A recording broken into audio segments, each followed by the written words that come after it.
நேற்று ஒரு குழந்தைக்கு பேர் வைக்க உதயநிதி ஸ்டாலின் கேட்கிறாங்க. என்ன பேர் வச்சிருக்காரு தெரியுமா சார்? என்ன பேர் வச்சாரு தெரியுமா? ரோலெக்ஸ்னு பேர் வச்சிருக்காரு. ரோலெக்ஸ் வாட்ச் இல்லைங்க.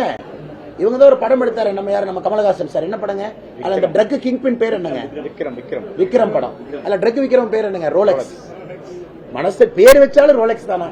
அதனால பாருங்க, இப்படித்தான் வந்து அப்படியே சுத்திட்டு அதுக்கப்புறம் அரசியல் மாற்றம் பேசுறாங்க. Sir, we have to understand, இன்னைக்கு one dynasty is campaigning for other dynasty. யாரு? If you look at Chennai, all three constituencies dynasty. Duraimurugan son, Duraimurugan ji son dynasty. Again, if you look at Ponmudi ji son dynasty. இவங்கெல்லாம் MP election contest பண்றாங்க. இந்த டைனாஸ்டிக்கெல்லாம், அதாவது இந்த வாரிசுகளுக்கெல்லாம் யார் பிரச்சாரம் பண்ண வர்றாங்கன்னா, ஸ்டாலின் ஐயாவுடைய வாரிசு உதயநிதி ஸ்டாலின். அதான் சார் இன்னைக்கு நடக்கிற காமெடி.